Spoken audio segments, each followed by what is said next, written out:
많은 곳에서 대파를 뽑아 먹지 말고 잘라 먹으면 남은 뿌리에서 또 싹이 나오므로 이렇게 하면 대파 한 번 심어서 평생 동안 먹을 수 있다고 합니다. 첫째로 파는 잘라도 거기에서 싹이 나오는 가입니다. 식물 중 쌍떡잎 식물은 첫째 본잎에 난 아래를 자르면 다음에 싹이 올라오지 못하고 대부분 죽습니다. 그러나 파와 같은 외떡잎 식물은 그 생장점이 아랫부분에 있습니다. 그래서 아무리 베어 먹어도 생장점이 잘려 나가지 않는 한 계속 올라옵니다. 더구나 자른 부분이 잎에 해당하니 수제한 없이 올라옵니다.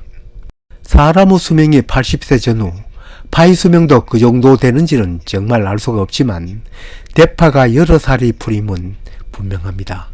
또 추운 겨울도 이겨내고 다음 해에 보면은 얼어 죽지 않고 무사히 싹이 나와야 하는데 파의 원산지는 중국 서부와 시베리아에 걸쳐라고 하니 그럴 염려도 없어 보입니다.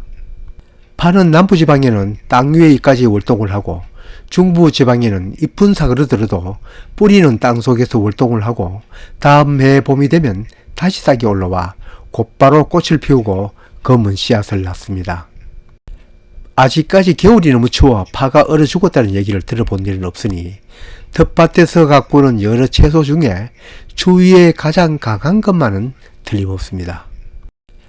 그러니 이 파를 해마다 심지 않고 베어 먹으면 평생을 이어간다는 영상이 여러 곳에서 올라오지만 손바닥 농장은 이렇게 베어 먹지 않습니다. 그 까닭은 수확한 파를 보관하여 먹는 방법이 다르기 때문입니다. 파를 보관하였다 먹는 방법도 갖가지이지만 우리는 원시스럽게도 이렇게 비료 포대에 담아 시원한 곳에 두었다가 필요할 때마다 한두 포기씩 뽑아 먹습니다. 이렇게 보관하여서 먹으려면 당연히 뿌리째 뽑아야 하기 때문입니다. 어떤 집은 파를 수확하거나 구입하면 조리하기에 알맞은 크기로 잘 냉동 보관하였다가 필요할 때마다 꺼냅니다. 파는 많은 양을 냉동실에 함께 넣어도 서로 옮겨붙지 않아 이렇게 보관할 수 있습니다. 이런 경우는 파를 수확할 때 뿌리는 땅에 두고 땅 위의 파만 베어 이용하고 다시 싹이 올라오면 반복하여 베어 먹으면 됩니다. 간단히 파를 베어 먹는 여기에서도 언제나 그랬듯이 원리가 필요합니다.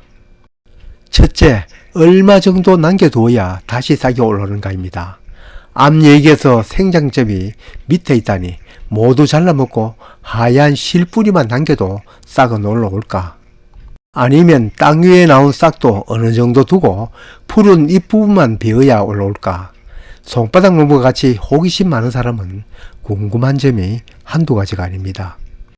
농사 원리를 공부하는 손바닥 채널이 그냥 넘어갈 리 없습니다. 당연히 실험에 들어갔습니다. 다 자란 대파 남은 뿌리를 여러 가지 길이로 하여 싹 올라옴을 실험하였습니다. 실험에 들어간 지 일주일이 지난 모습입니다.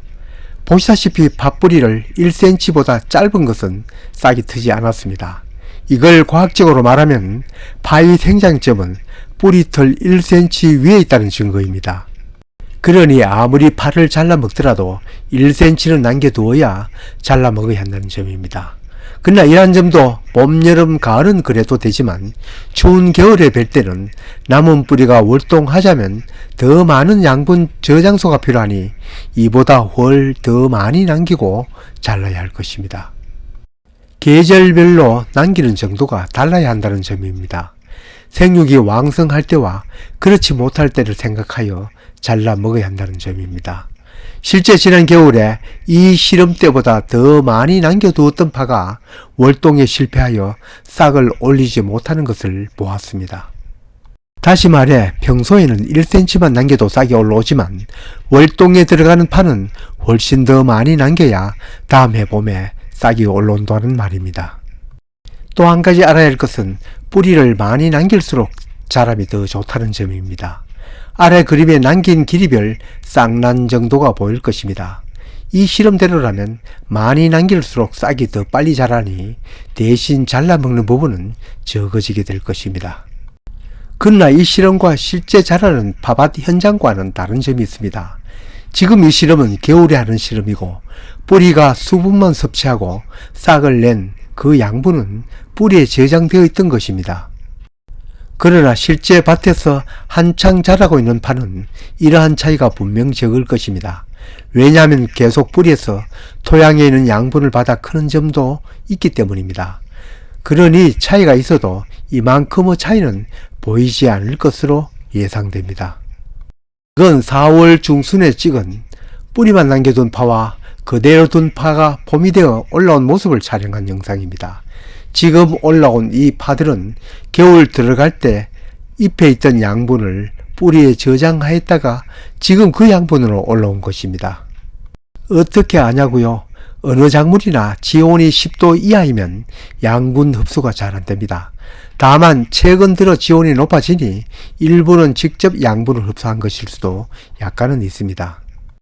지금 이 영상은 잘라 먹은 파와 그대로 월동한 파가 봄이 되어 올라온 모습을 함께 찍은 영상인데 비교가 가능하도록 맞추어 보면 각각 길이를 지어 비교할 것 없이 한눈에 보기에도 잘라 먹고 올라온 파는 짝달막합니다. 그에 비해 그대로 월동한 파는 가을에 월동 들어가기 전의 모습으로 돌아왔습니다. 그러니 땅에 있는 양분을 흡수하지 못하는 계절에는 뚜렷한 성장 차이가 있다는 점은 알고 있어야 합니다. 지금까지 얘기를 정리하면 파는 잘라 먹어도 계속 올라옵니다. 그리고 겨울 월동도 합니다. 그렇지만 잘라 먹더라도 최소한 1cm는 남겨야 합니다. 그러나 1cm 이상 남기더라도 남기는 양이 많을수록 자람이 더 좋았습니다. 아마 이러한 차이는 대파가 밭에서 자라는 동안은 그 차이가 줄어들 것으로 예상됩니다. 그러니 파의 성장이 미약한 계절에는 남기는 부분을 많이 해야 싹이 순조롭게 올라올 수 있으니 계절별로 남기는 정도를 달리해서 베어먹는 것이 좋을 것입니다. 성장이 좋은 봄과 여름은 약간만, 즉 1cm만 남겨도 되지만 가을 지나서 겨울에 접어들면 이보다 훨 더 많이 남겨야 무사히 평생 동안 베어 먹을 수 있을 것입니다.